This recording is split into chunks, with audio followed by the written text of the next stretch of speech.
उत्तर प्रदेश संभल की जामा मस्जिद में सवे के दौरान उग्र हुई भीड़, पुलिस पर पथराव और फायरिंग, स्थिति बेहद तनावपूर्ण। शहर की शाही जामा मस्जिद में हरिहर मंदिर होने का दावा पेश किए जाने के बाद दूसरे चरण का सवे आज रविवार सुबह ही शुरू किया गया था। जैसे ही लोगों को पता लगा मस्जिद की ओर भीड़ पहुंचने लगी, सुबह करीब 9 बजे भीड़ को हटाने का प्रयास किया गया तो पहले धक्का मुक्की हुई और बाद में भीड़ ने पथराव कर दिया। पुलिस ने हवाई फायरिंग कर भीड़ को भगाने का प्रयास किया। बताया जाता है कि दूसरी ओर से भी फायरिंग की गई है। स्थिति बेहद तनावपूर्ण बनी हुई है। उत्तर प्रदेश के संभल जिले में हिंसा और पथराव के बीच तनाव है। कोर्ट के आदेश पर एक मस्जिद में सवे चल रहा है। स्थानीय कोर्ट से सवे के आदेश में कहा गया था कि एक पक्ष ने इस स्थान को अपना मंदिर बताया है, इसलिए कोर्ट कमिश्नर नियुक्त करके सवे किया जाए। आज दूसरी बार सवे टीम मस्जिद पहुंची तो वहां तनाव फैल गया। पुलिस ने जब सुरक्षा घेरा बढ़ाया तो वहां पथराव और हिंसा फैल गई। एसपी को खुद फोर्स लेकर मौके पर उतरना पड़ा।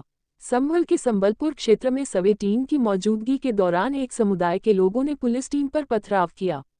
हालात बिगड़ने पर पुलिस ने आंसू गैस के गोले छोड़े और रुक रुक कर फायरिंग की। पुलिस ने 3 लोगों को हिरासत में लिया है। संभल में पथराव, फायरिंग बवाल का मामला। छतों से फायरिंग में 2 की गोली लगने से मौत। अराजक तत्वों की फायरिंग में 2 की मौत। दोनों को इलाज के लिए अस्पताल लाया गया था। डीएम, एसपी पुलिस बल के साथ मौके पर मौजूद जामा मस्जिद के पास पथराव, फायरिंग, आगजनी का मामला। पुलिस भीड़ के बीच हुए बवाल में 8 वाहन जलाए गए। ड्यूटी के लिए तैनात पुलिस वालों के निजी वाहन थे। पुलिस ने पथराव के बाद 4 ट्रॉली पत्थर, ईंटें बरामद की। एसपी संभल के प्रो को फायरिंग में लगी है गोली।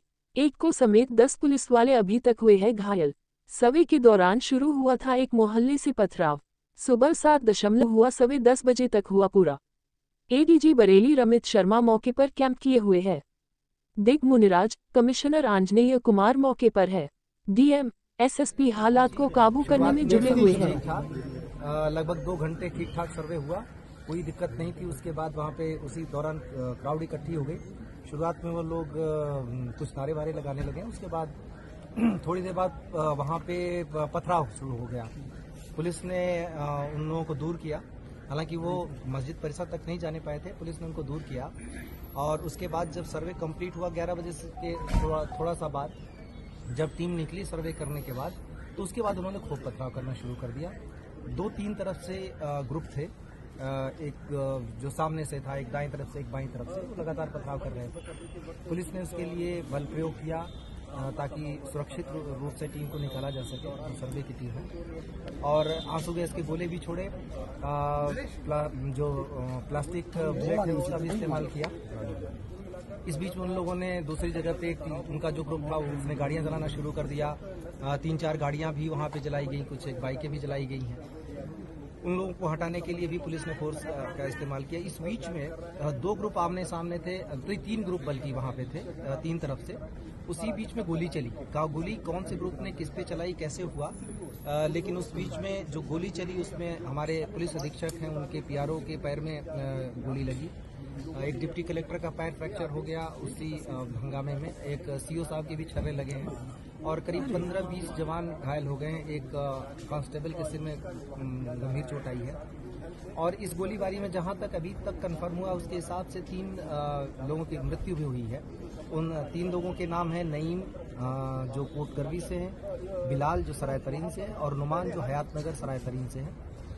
इन तीनों लोगों के अब पोस्टमार्टम की हम तैयारी कर रहे हैं।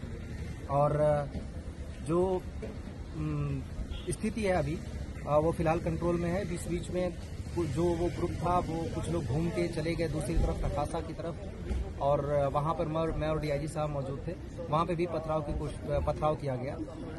हम लोगों ने उस भीड़ को खदेड़ा। बाद में एसपी और डीएम साहब भी आ गए थे।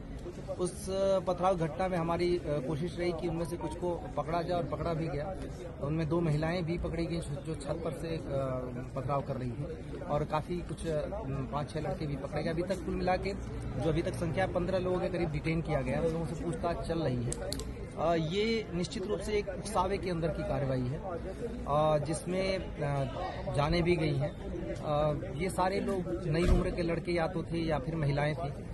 ये सारे लोग किसी न किसी उकसावे में आकर कर रहे थे, क्योंकि जो सर्वे का काम है वो कोर्ट के आदेश से पहली बात तो हो रहा है। दूसरी बात यह है कि सर्वे का काम पीसफुली चल रहा था, अभी तक कोई भी दिक्कत नहीं आई थी। तीसरी चीज ये है कि सर्वे में कोई ऐसी चीज नहीं की जा रही है जिससे मस्जिद के स्ट्रक्चर को छेड़छाड़ के साथ छेड़छाड़ की जाए, बल्कि आज जो पथराव हुआ उसमें मस्जिद के ऊपर पत्थर जरूर चलाए गए, क्योंकि वहां पे टीमें थी तो मस्जिद पे भी पत्थर चलाए गए। मुझे नहीं पता पर मस्जिद को नुकसान हुआ या नहीं, लेकिन खूब जम के मस्जिद पर भी पथराव हुए, जो एक तरीके से देखें तो ये उनके धर्म के हिसाब से भी गलत है। सभी को समझाने का प्रयास किया जा रहा है, सभी जनप्रतिनिधियों से भी हम लोग बातचीत में हैं और बाकी लोगों से भी बातचीत कर रहे हैं। अभी तक स्थिति नियंत्रण में है, पूरी तरह शांत है और आगे स्थिति नियंत्रण में ही रहे, कोई दिक्कत न हो, इसके लिए अभी हम सभी ने रणनीति बनाई है। फोर्स पूरी तरह बाहर से भी बुला ली गई है, सभी जगह फोर्स मौजूद है।